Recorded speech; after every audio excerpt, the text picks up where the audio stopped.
You are listening to the Critical Mass Radio Show, Orange County's business talk show, focused on exploring topics of interest to CEOs who are leading middle market companies. With your host, Richard Franzi. Hi, and welcome to this edition of Critical Mass Business Talk Show. I am your host, Rick Franzi, and we have a great show planned for you. My guest, Dane Grunewald, is the CEO, Chief Executive Officer of HUDDL3 Group. Dane, welcome to the program. Thanks, Rick. It's great to be on today with you. Yes, it's great to have you on. And as I said, you're the CEO of HUDDL3 Group. And I'd like to ask, what was the original motivation to start this business?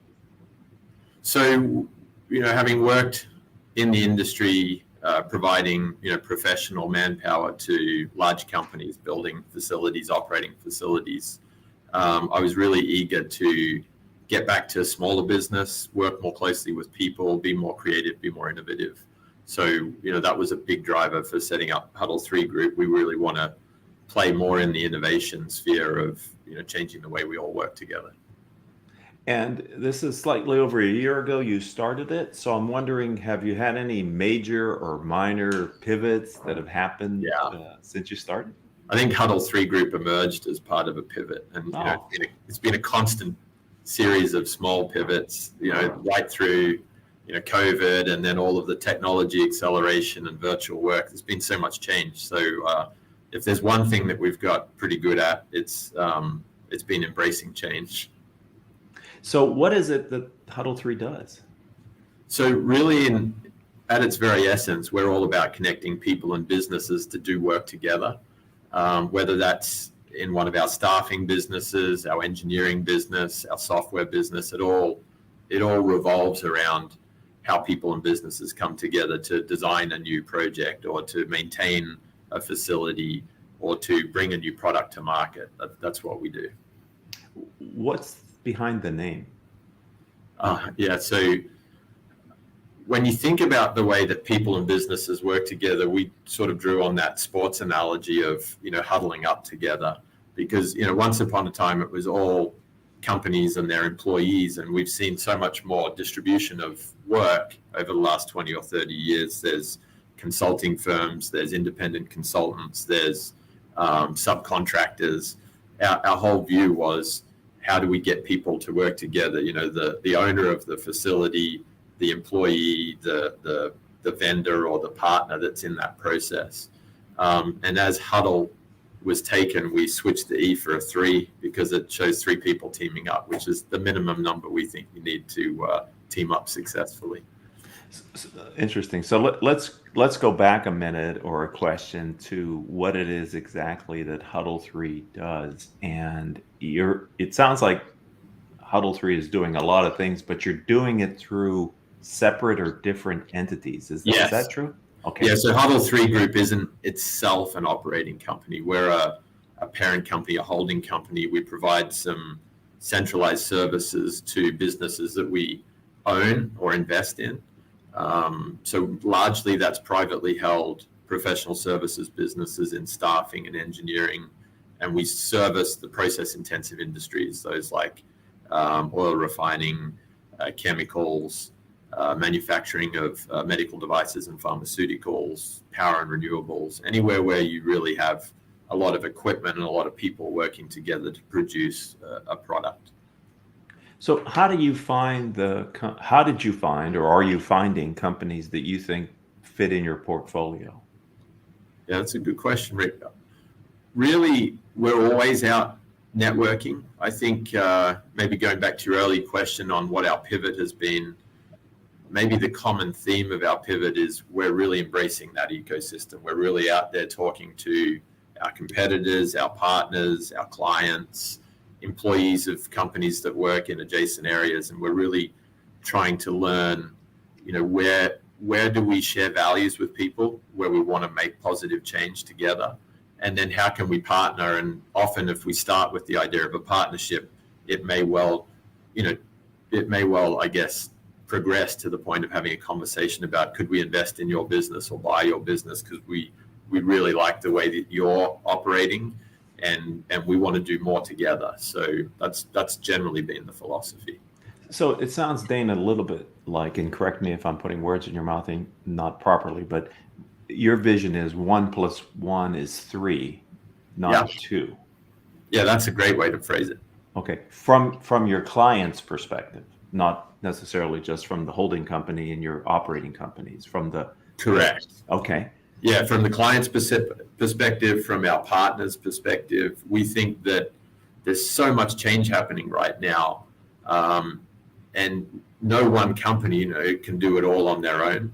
So let's get groups of people together and let's really team up to bring a new way of getting something done to the table. Whether that's something very simple, like just teaming up on a collaboration between an engineering firm and a maintenance firm and a client to come up with a better way to service one of their units on a manufacturing line, or whether that's more complex, bringing in different technologies and helping educate individuals to move into new jobs, which is a longer cycle process. We're really exploring the fringes of how we drive, the future of work. I work pretty closely with privately held companies, and I know how some of the leaders of those companies can be proud of the business that they've built. I'm wondering how you demonstrate to them the value of sort of becoming a part of a greater good, a larger organization versus being that company that they've maybe built over the last 10, 15, 20 years. Yeah, that really is the start of the dance, really. There are so many great entrepreneur and founder-led businesses out there. A number of them, just due to demographics right now, are starting to face a succession plan or a looming succession plan. And the world's changing fast. So we'll go in and tell our story. HUDDL3 Group emerged from PTS Advance, which was a local Irvine-based staffing company. We started the business, Ron Stein started in 1995. So, we're operators, our DNA is family business. We look for ways to continue to sustain the best of a brand or the way that the company works together, and then add to it some of the different ways of partnering or using technologies. So we're not looking to kind of come in and take that business and say, hey, you didn't do it the right way, we're going to force you into a new way of doing things better. That's not, we're all about learning and growing together. And I think to date, our success with the acquisitions and mergers we've completed has been, we create a story where we do put 1 and 1 together to make 3 for the customer, for the internal employees, for the shareholders. And how many operating companies are under the HUDDL3 umbrella? Right now, we've got 6 operating companies. 6. Wow. Okay. And why the industries that you picked? Tell me a little bit more about why those specific verticals made sense for you with this business model. That's a really good question. So for me, process-intensive industries is where there's a lot of equipment, there's a lot of regulation. We're building with a 10, 20-year horizon, and we're operating those assets with that horizon. So there's a lot of people that form that supply chain to either build the asset or operate the asset. We're also creating very essential products and services. So power in your homes, gasoline in your vehicles, pharmaceuticals and medical devices that we put into our bodies. So we've generally circled those industries and found our acquisitions in those industries.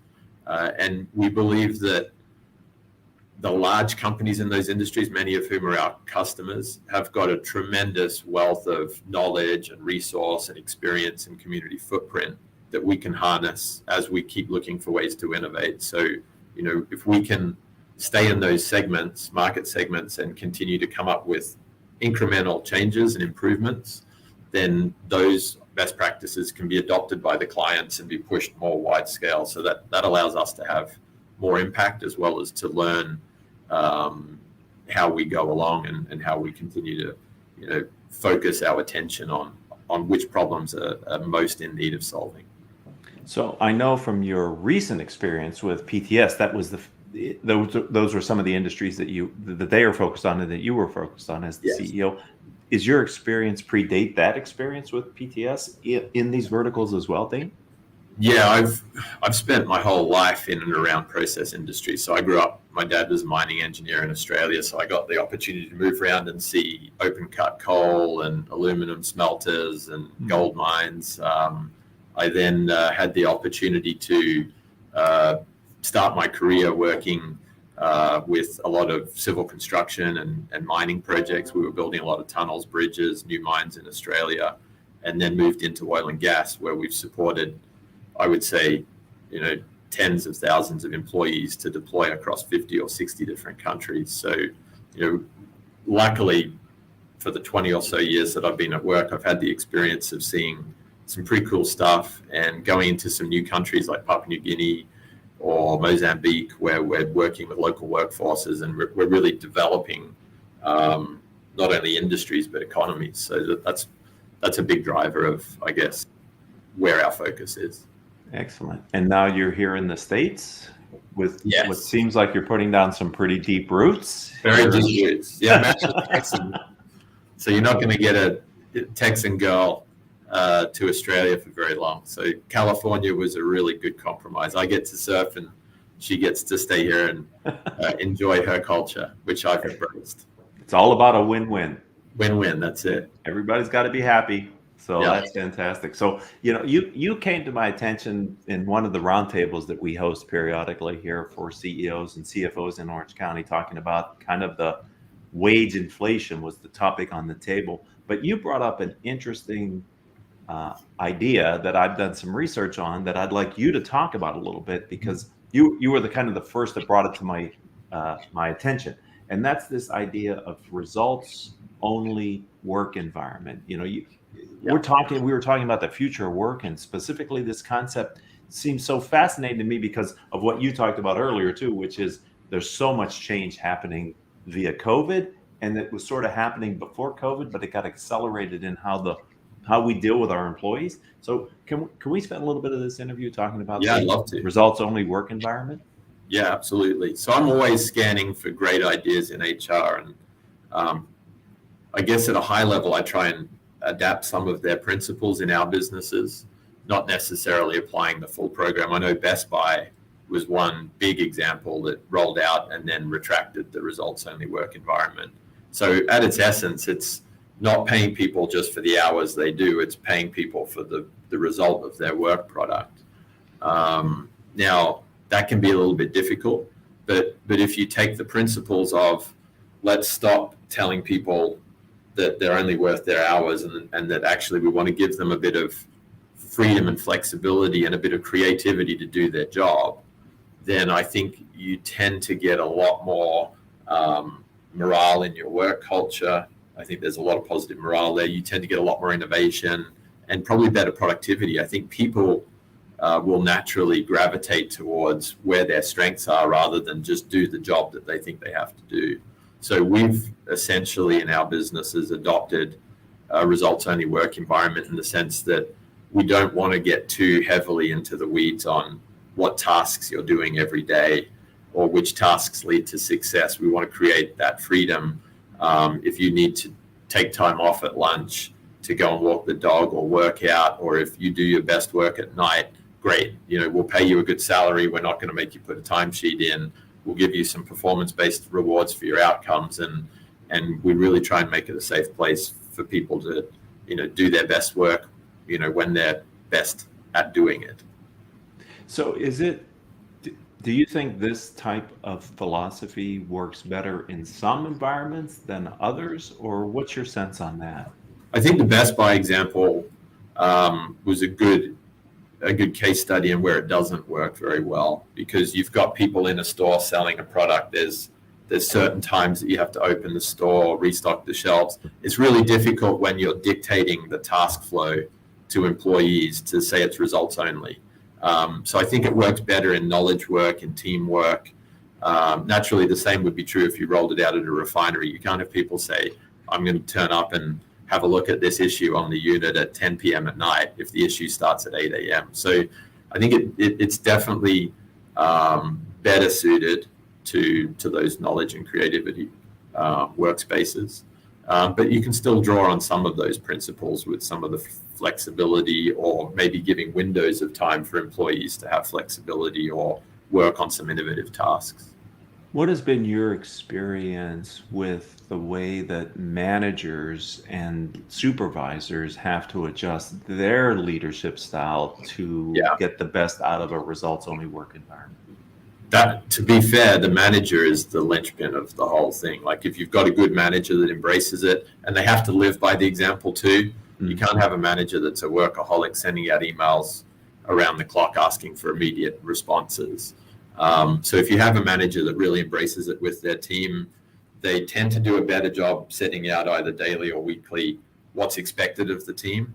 And then they do a really good job of coaching, because it's all about coaching.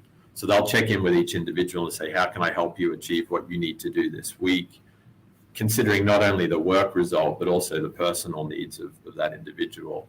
And we've got some great managers like that in our teams that have proven time and time again that they can bring talent into the organization and get them moving and keep growing them in a way that, you know, is very mature, is very flexible, and allows that individual to start to craft their own path in the organization, which is, I think, really exciting in a professional services or in a software environment. Dane, what has been your experience with how this gets messaged into an organization initially? Because my sense is it sounds kind of harsh. Results only work environment feels a little bit punitive. It does feel punitive. So number one, we don't go too hard on the results. We talk more about the destination rather than how we're going to get there along the way. And number two, we've always focused heavily on the human side of it. What's in it for me? If you're an employee, one of the big things we did is rolled out flexible PTO or unlimited PTO, and that's a blessing and a curse in some respects, because some people say, well, now I don't have my PTO to bank and get paid out at Christmas time or whatever they do. But if you talk about the fact that as a company, we're now saying no timesheets for all of our exempt workers, and we're saying, here's this opportunity for you to take time off when you want to, and, you know, be more flexible. And here's an opportunity to maybe participate in a Tiger team or a project group that you wouldn't ordinarily do. You start to prove out that it's safe for people to start to play with the framework. And then later on, you start tightening up a little bit towards the results. But that's where I said at the beginning, we take the principles and we don't apply strictly. So we're not attaching people's pay to the results. We're more attaching people's freedoms in how they take personal time and what tasks and projects they choose to, you know, spend their time on. Have you seen any difference in kind of accepting this based on generations? And anything different in the age of the worker as far as the acceptance of this concept? Yeah, I think it's actually got less to do with age and more to do with habits. Okay. If you bring a Gen Z or a Gen Y employee into the organization, they may have come from a company that already adopts some of these principles, or they may just like this philosophy. So it's pretty easy. If you look at a more tenured employee, whether they're 25 or 75, if they've been in the business for 4 or 5 years and they're used to filling out their timesheet and working on a set schedule and, you know, not having this new regime rolled out, that naturally there's some change resistance. And that the first types of reactions are, where is my banked PTO? I used to use that as an income supplement. Or, you know, I'm really frustrated that on 3 o'clock I went to call my colleague and they weren't available, because traditionally they were always available at 3, but now they're out walking their dog. So there's definitely some change management challenges there with, I would say, the more tenured employees rather than the different ages of employees. What caught my attention on this during that roundtable was that it also feels like this might be a more appropriate model for a remote work environment as well. Yeah, I think that's a really good observation. And the reason I say that is there's been some noise in the press about companies monitoring keystrokes and emails and things that people are doing when they're working remote. And that's real. And that's really sad because that's a dehumanized way to work, in my opinion. If we're employing someone to be a knowledge worker or to be a professional and we're trusting them to work from home, we've got to trust them to work from home. So I think it's a much more constructive format to say, look, Bob, look, Jenny, we expect this week that you're going to deliver this many brochures that you design and produce for the new service line, or that you're going to make this many calls to new sales prospects, or you're going to complete 15 new UX interviews for our new software product. Whatever it is, if you can focus on the result and you say, but I'm not going to tell you it has to happen in this way and at that time, then you can still have a really crucial conversation with that individual if they're not producing results at the end of the week, without having to kind of check in and say, how many calls did you make and why weren't you logged in at this time? That's destructive. And when we've got this talent shortage, this great resignation going on, employee experience is really important. So I think that this construct is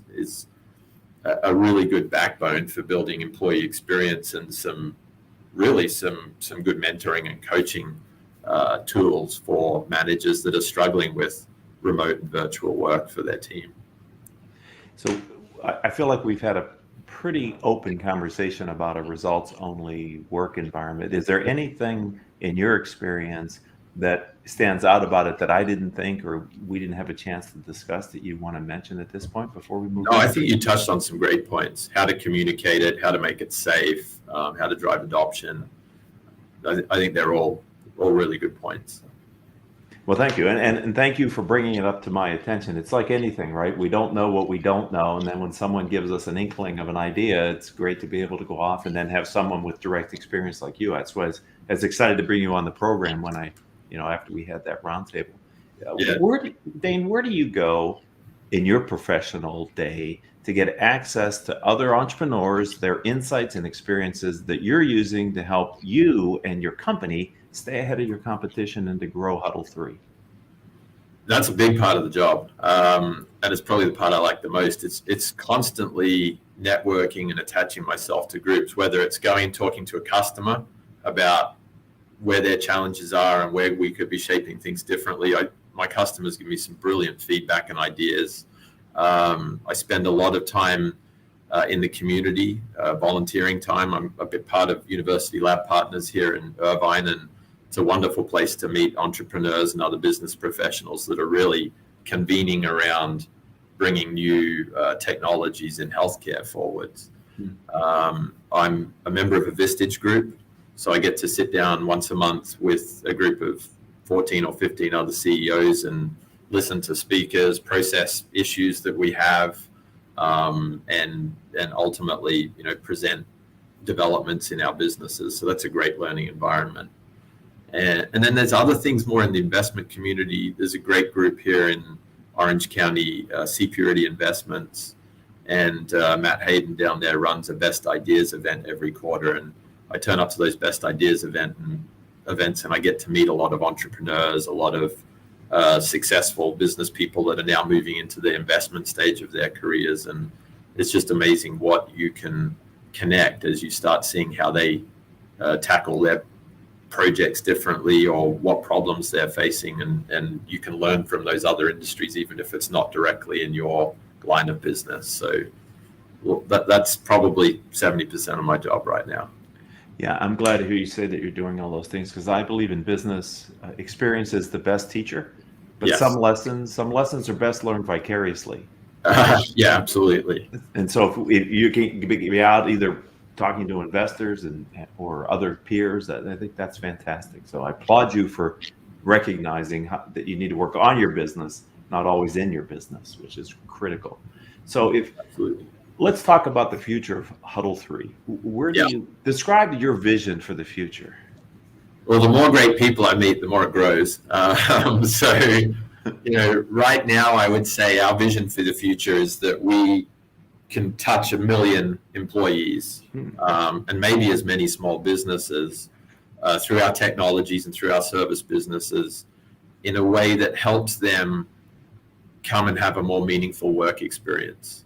technology is accelerating. We're seeing AI, we're seeing machine learning, we're seeing robotics. If we can find ways for companies and people to work together and create great work, ways to do the work, new ways to design technologies, if we're playing in that space, we're going to have, I think, a really big impact on our customers and our employees, but also the wider community. Hopefully employees and companies will start to see where they can navigate their career path or their business development path in a way that meets their, commercial objectives, but also lifestyle objectives. And that whole people planet piece right now with sustainability is ever present in the front of our minds. So I think we all need to be thinking 10, 20 years ahead as to what role we're going to play for the future generations. So if HUDDL3 can help that would be a great destination for success. And those are important questions to ask without most times an obvious answer. Where in 10 or 20 years should we be? Those are thought exercises that, in my experience, take time to gestate and evolve. And you may not ever have the answer because it's always a bit changing, but at least you're asking the question and thinking about it, which is, again, working on the business, not always just in the business delivering results. Absolutely. Important. So if someone would like to connect with Dane on LinkedIn or learn more about HUDDL3 online, where do they go, Dane? So HUDDL3 Group's website is HUDDL3.group. And we've also got on LinkedIn our company page and my LinkedIn page where I'm pretty available. LinkedIn's a key tool that I operate off, so I'm normally pretty quick to respond there. And how do you spell your last name, Dane? Oh, that's a tough one. Groeneveld, Groeneveld.